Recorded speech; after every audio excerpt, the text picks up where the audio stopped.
The call came at 11:47 on a Tuesday night, and Nadia Osibansu answered it because she always answered when the hospital called, even after 15 years of marriage to a man who had long since stopped caring why she came home late. "Dr. Osibansu," the charge nurse said, "Mrs. Petrakis is coding." Nadia was already pulling on her coat. That was the thing about being a cardiologist. Your heart never really clocked out, even when you wanted it to. She didn't wake Warren. She had stopped doing that years ago, around the same time he had stopped asking. The drive to St. Bartholomew's took 11 minutes at that hour. She knew every light, every shortcut, every pothole on Lakeshore that the city kept promising to fix. Toronto was hers in the small hours, empty and honest, in a way it never was during the day. She parked in the doctor's lot and moved through the sliding glass doors with a particular quiet confidence of someone who had spent half her life doing exactly this. Mrs. Petrakis made it. She always did. 83 years old, stubborn as winter, and with a pacemaker that Nadia had installed herself 4 years ago. "You again," the old woman said when she came around, squinting at Nadia under the fluorescent lights. "Me again," Nadia said. She drove home at 3 in the morning with the windows cracked, the November air cutting clean across her face, and she thought, not for the first time, that this was the only part of her life that made complete sense. The rest of it had been getting harder to explain. Warren Aldridge was not a bad man in the way that people talk about bad men. He didn't raise his voice. He didn't disappear for days. He paid the mortgage on the house in Forest Hill, and he remembered, most years, her birthday. What he did was quieter than that. He had a talent for making Nadia feel that she was always slightly too much, too busy, too serious, too focused on work, too tired in the evenings, too unavailable in the specific ways that he required availability. She had tried for years to recalibrate herself to his needs. She took on fewer overnight calls in their first years of marriage. She hired a housekeeper so that the house would be clean in the way he liked it. She learned to make his mother's recipe for braised short ribs and served it on Sunday evenings with the good wine. And she sat across from him at the dining table they had picked out together at a shop in the distillery district. And she had told herself that this was a good life, that she was lucky. Their daughter, Imogen, was 11 now. She had Nadia's eyes and Warren's stubbornness, and an uncanny ability to read a room that she had probably developed as a survival skill. She kept a hamster named Biscuit in her bedroom, and the first thing she did every morning was check on him before she came downstairs. Nadia had watched her do this hundreds of times, the patting of small feet down the hall, the soft murmur of a child talking to her pet, and she had thought each time that this was the thing worth protecting. Not the house, not the marriage as a structure, Imogen and Biscuit, and the small, careful love of an 11-year-old who still believed that the world was basically trustworthy. She had not told Warren about the inheritance. Her mother's family were Ghanaian Canadian, 3 generations settled in Vancouver, and her grandmother had come over with almost nothing in 1961 and had proceeded, with extraordinary discipline and very little noise, to build something. A cleaning business first, then a property management company, then slowly a real estate portfolio that spread across British Columbia and Alberta and, in her final decade, into Ontario. Her grandmother, Abina, had never talked about money. Not to Nadia's mother, not to Nadia, not to anyone she didn't absolutely have to.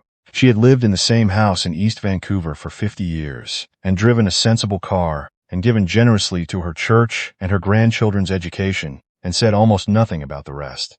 When Abina died 2 years ago, the lawyers had called. Nadia had sat in a glass-walled conference room in downtown Vancouver and listened to a woman with reading glasses on a chain explain what her grandmother had left behind. She had to ask the lawyer to repeat the number. Then she asked her to write it down. She had flown home to Toronto and gone directly from the airport to the hospital because she had a patient in recovery, and she had sat in the scrub room afterward and stared at the tile grout and thought, what do I do with this? She had not told Warren. Not that week. Not that month. The longer she waited, the more she understood why she was waiting. She was watching him. Watching the way he looked at her across the dinner table, with the particular mild impatience of someone who has decided, without quite saying so, that they are better than where they have ended up. She was watching and filing it away in a part of herself that was still, despite everything, hoping to be wrong. She was not wrong. She found out about Courtney Bassett on a Thursday in March, and the way she found out was almost insultingly ordinary. Warren had left his laptop open on the kitchen counter. She had been reaching past it to get to the coffee maker. and she hadn't been looking for anything. And then she was. She stood in her kitchen in her scrubs at 6:15 in the morning, and she read the messages with the same focused attention she gave to a difficult chart. And when she was done, she put the coffee on and sat down at the table and thought very carefully about what came next. She did not cry. She had expected to, and she didn't, and that told her something. Courtney Bassett was 31. She worked in marketing at a financial firm downtown. Her Instagram was public, and Nadia looked at it with a kind of clinical detachment. The curated brunches, the workout posts, the photos at hockey games and winery tours. A regular life. A pretty woman living a regular life who had decided, somewhere along the way, that Warren Aldridge was worth her time. Nadia could not, in good conscience, blame her. She didn't know what Warren had told her. Probably something vague and self-exonerating. Probably something about how his wife was never really present. The thing was, Nadia had known, on some level, for a while. She had known the way you know a tooth is going before it starts to hurt. A faint wrongness, a sensitivity, something slightly off. She had chosen not to investigate because she had Imogen, and she had her work and she was tired. An investigation felt like a door she wasn't ready to open. The door was open now. She told no one for 6 weeks. She kept going to work.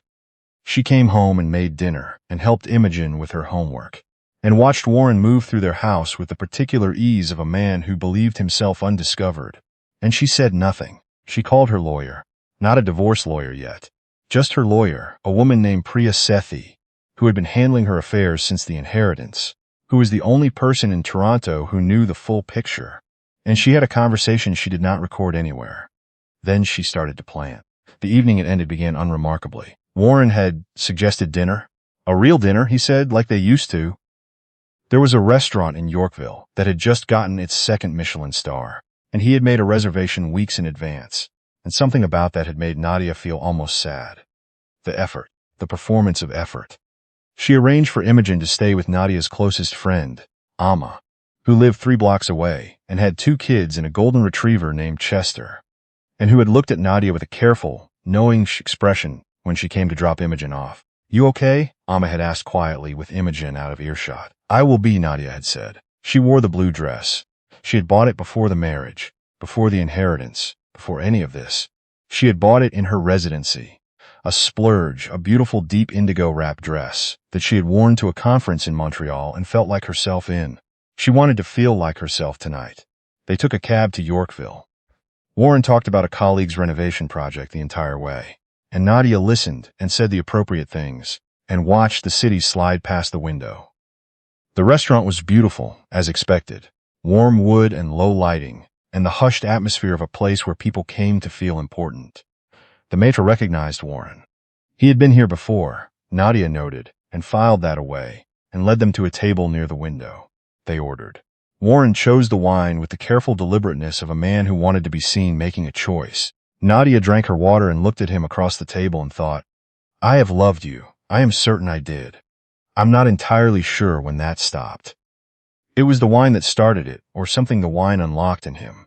He got a particular look when he was settling in to say something he had been rehearsing. His jaw did a thing. She had always known this look. "I've been doing some thinking," he said. She waited. "About us." He turned his glass once. "I don't think this is working, Nadia. I haven't for a while." She said nothing. "I think you know that." He looked up at her. "I think we've both known it, but someone has to say it." There was something in his voice, something she recognized as the specific confidence of a man who believes he is about to be granted permission to leave, that he was the one making the difficult choice, the brave choice. "I want to separate," he said. "I think it's better for both of us, for Imogen even. Children know when their parents aren't happy." Nadia looked at him for a long moment. "Okay," she said. He blinked. That wasn't what he had expected. "I mean it," she said. "If that's what you want. I think we've grown apart." He was recalibrating. She could see it happening. "It's no one's fault." "You're right that it's time," she said. "But I should tell you something before we go any further." He waited, looking slightly wary now. "I received an inheritance 2 years ago," she said. "From my grandmother. I've had my lawyer managing it. I didn't tell you because I was watching, trying to understand what we were." She paused. "I understand now. An inheritance," he repeated. She told him the number. The silence that followed was one of the more interesting silences of Nadia's life. She watched the information rearrange his face, the small recalculations, the dawning of a particular kind of regret. The way his eyes shifted briefly, and then came back to her with something new in them. Not love. She knew what his love had looked like, long ago. This was something else. Reconsideration. Nadia, I'm going to finish my dinner, she said pleasantly. Then I'm going to go home. And I've already spoken to a family lawyer. And my assistant will be in touch with yours about the logistics. She picked up her fork. The house was in my name before we married, so that's straightforward. We'll work out an arrangement for Imogen that puts her first. I expect we can do this civilly. He stared at her. The halibut is supposed to be excellent, she said. You should eat. She did finish her dinner. It was, in fact, a very good halibut. She had a single glass of the wine Warren had chosen and found it adequate, and she declined dessert. And when the bill came, she put her card down because she was the one who could. And she watched Warren's face as she did it and felt, for the first time in 2 years, something that felt almost like relief. Outside it had begun to rain. Of course it had. This was Toronto in March, and March had no patience for tidy emotional moments. The rain came sideways off the lake, cold and indiscriminate, and she stood under the restaurant's small awning and breathed it in. Warren followed her out. He was saying something. She could hear the cadence of it, the change of tack, the revised position. She looked at the street, at the taxi idling at the curb, at the rain sheeting off the streetcar shelter across Yorkville Avenue. I'll call you a cab, she said, and she stepped out into the rain and flagged one herself. She gave the driver Amma's address first. Imogen was still awake. It was 9:30, only a little past her usual bedtime, and she was sitting at Amma's kitchen table with Amma's oldest daughter, doing something with colored pencils. And when she saw Nadia, she just said, "Hi, Mum," like everything was ordinary. "Hi, Bug." Nadia sat down beside her and looked at whatever she was drawing. A house, a garden, a figure with curly hair that was probably meant to be Imogen herself. "Ready to go home? Is Biscuit okay?" "Biscuit is perfect," Nadia said. "I checked on him before I left." In the cab back to Forest Hill, Imogen leaned against her arm and was quiet in that particular way of children who are processing something they haven't put into words yet. The rain hammered the roof of the cab. The driver had a talk radio station on very low, just a murmur of voices. "Mum," Imogen said, at a red light on St. Clair. Are things going to change?" Nadia thought about this carefully, the way she thought about anything important. She put her arm around her daughter's shoulders. "Some things," she said. "The important things won't." Imogen seemed to consider this. Then, "Is Biscuit an important thing?" "Biscuit is non-negotiable," Nadia said. She heard Imogen exhale, a small, satisfied sound. And then the light changed and they moved forward through the rain. The weeks that followed were not simple. Nothing about this was going to be simple, and Nadia had never told herself otherwise. Warren called several times in the first few days. Different calls, different tones. The first was conciliatory. The second was aggrieved. The third was, briefly, threatening, until his own lawyer evidently advised him to stop. She returned none of them directly and let Priya handle the communications, which is what Priya was paid to do. Her colleagues at St. Bartholomew's noticed a change in her, though most of them couldn't have said exactly what had changed. Dr. Felix Chen, who had been her friend since residency and had the occupational advantage of reading faces, cornered her near the vending machines on a Thursday and said, "You look different. Good different, or bad different." He considered her. "Lighter," he said, like something let go. She thought about that on the drive home. Lighter. It was accurate, actually. She had been carrying the weight of watching and waiting, and deciding for so long that she had forgotten what her regular weight felt like. The Forest Hill house went on the market in April. This had been her call. She could have stayed. She had every right to, but the house had never quite been hers in the way that mattered. She had bought it as a project, as a future, and the future it had been part of was over. She found a place in the annex instead, a Victorian semi-detached with tall windows and original hardwood floors, and a garden that needed serious work. And she bought it without telling anyone first, and then told Imogen over pancakes on a Saturday morning. Imogen had asked immediately whether her room would be big enough for Biscuit's cage and an art corner. "It will," Nadia said. I measured. Imogen had gone back to her pancakes with the equanimity of a child who had already decided to trust her mother. And Nadia had sat across from her and felt something settle in her chest that had not been settled in a very long time. The inheritance was not a secret by that point. Warren's lawyer knew, which meant Warren's social circle would know, which meant it was simply a fact in the world. A few of her colleagues found out. She was not sure how. And there was a week of slightly awkward cafeteria conversations that she navigated with her usual composure. People didn't quite know how to hold the two things together, the Nadia they had known and this new information. She found this mildly interesting to observe. Her grandmother had left letters, one for each grandchild, and then a longer one for Nadia specifically, which Nadia had read many times in the 2 years since she had received it. Abena had written in the careful English of someone who had learned it as an adult and had never lost her respect for it as a tool. She wrote about the cleaning business, about the long years of 6 a.m. starts and stubborn clients, and the one employee, in 1974, who had tried to steal from her, and whom she had dealt with firmly and without drama. She wrote about Nadia's mother, whom she had watched with a mixture of pride and occasional exasperation. She wrote about what she hoped for. "You have always worked harder than you needed to prove yourself," Abena had written, "in places that did not deserve that much of your work. This is the thing I hope you will stop doing.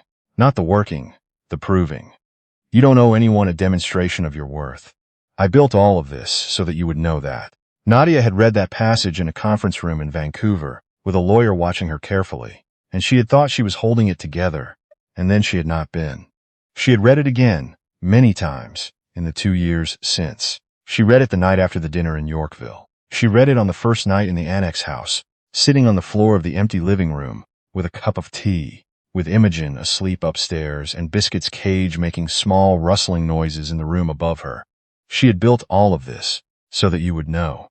There were practicalities to manage. The portfolio needed attention, not urgent attention. Priya had assembled a good team, but Nadia wanted to understand it herself, in the way she wanted to understand anything that was hers. She spent several months sitting with the various managers and advisors and asking the questions that felt obvious to her, and were apparently not always asked. The real estate assets were mostly well run. 2 of the properties in Alberta had been sitting underutilized in a way that bothered her, and she made a decision about those that she felt good about. She also made a donation to a cardiac care program at a small Northern Ontario hospital that had been chronically underfunded for years. She had done a locum there in her 2nd year of residency, and she had not forgotten it. The doctors, trying to do serious work with inadequate equipment, the patients who drove 4 hours for care that should have been available to them at home. She made the donation anonymously and told only Priya, and she filed it in the same mental folder, where she kept the other things she had done that she didn't need anyone to see. She was not interested in being recognized. She had never been interested in being recognized. She was interested in doing the work correctly, and the work had expanded, and that was fine. Warren remarried relatively quickly, within 14 months of the divorce finalization. He married Courtney Bassett at a small ceremony in Prince Edward County that Nadia read about, briefly, on someone's Instagram story that auto-played before she could skip it. He looked happy in the photo. She genuinely hoped he was. A version of her that was smaller and angrier might have wanted him to be miserable, but she had worked on that version herself with some deliberateness, and what she actually felt when she thought about Warren these days was a benign and slightly tired neutrality. She told Imogen about the wedding in advance plainly so that Imogen wouldn't find out sideways. "Do I have to go?" Imogen asked. "No," Nadia said. "It's up to you." Imogen thought about it. "I'll send a card," she said finally, with an air of someone making a reasonable diplomatic decision. Nadia agreed that a card was appropriate. The custody arrangement had settled into something functional. Imogen spent every other weekend with Warren and some holidays, and she came home from these visits with the careful, slightly overbright manner of a child who has been managing other people's emotions, and Nadia gave her space and made her favorite dinner and let her decompress at her own pace. She didn't ask probing questions about Warren's household. She figured Imogen would tell her what she needed to, and she mostly did. What she did not expect, and this she will admit she did not see coming, was Amma. Amma Darko had been her closest friend since their kids were in junior kindergarten together at the school on Chaplin Crescent.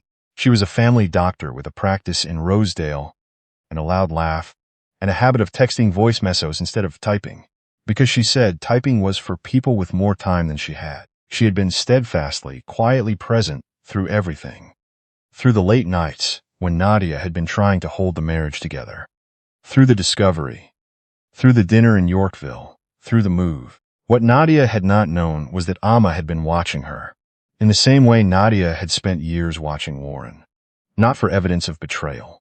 for evidence of who Nadia actually was when she stopped performing the version of herself that marriage and ambition had constructed. She told her on a Sunday afternoon in June, in Nadia's half-finished garden in the annex. They had planted some things that morning. Tomatoes, because Imogen had requested them, and some lavender along the fence. And they were sitting on the back steps with lemonade, and Amma had looked at her with the kind of directness that only a very old friend could manage. "You seem like yourself," Amma said. "I think I am," Nadia said. "It's been a while, I know." Amma was quiet for a moment. A streetcar went by on the avenue, its familiar low rumble carrying through the city sounds. "I want to tell you something," Amma said, "and I need you to hear it without doing that thing you do, where you process it like a clinical observation and put it in a chart in your head. I don't do that." Amma gave her a look that communicated, efficiently, that she very much did do that. "Okay," Nadia said. "I have been in love with you for approximately 7 years, Amma said. "And I am not telling you this because I expect anything, or because the timing is good. Because the timing is obviously not good. You've just been through a divorce. I'm telling you, because I watched you in that marriage for too long, and I kept quiet, and I don't want to keep quiet anymore." Nadia looked at the lavender. It was going to need water. She made a note of that in the chart in her head that she was apparently very much keeping. Then she looked at Amma. 7 years, she said. "Give or take. That's a long time to keep quiet." "I'm aware." The city moved around them. A dog barking 2 houses over, a child calling someone's name, the ambient hum of a Sunday afternoon in June. Biscuit was upstairs. Imogen was at a birthday party until 4. Nadia thought about her grandmother, writing at a kitchen table in East Vancouver, in careful English, about the things she hoped for. She thought about a conference room in Vancouver, and a number she'd had to ask someone to write down. She thought about the way she had stood under a restaurant awning in the rain, and felt for the first time in years like something had resolved. "I'm going to need some time," she said. "I know," Amma said. "Not a lot," Nadia said, looking at her, "but some." Amma nodded, and they sat for a while longer in the garden that was still becoming itself. And the tomatoes needed water, too, probably. And the afternoon light was very good in the way. Toronto light sometimes was in summer, low and gold, and more generous than the city usually got credit for. Imogen came home at 4:15, slightly wild from too much birthday cake, and she dropped her shoes at the back door and said, "Are those our tomatoes?" with the same tone of proprietary delight she used for Biscuit. And Nadia said yes, those were their tomatoes. And Imogen crouched down to look at them very seriously, and Amma laughed, and the sound of it went up over the fence and into the annex afternoon. Some things changed, and the important ones didn't, and they were all, slowly and imperfectly, going to be fine.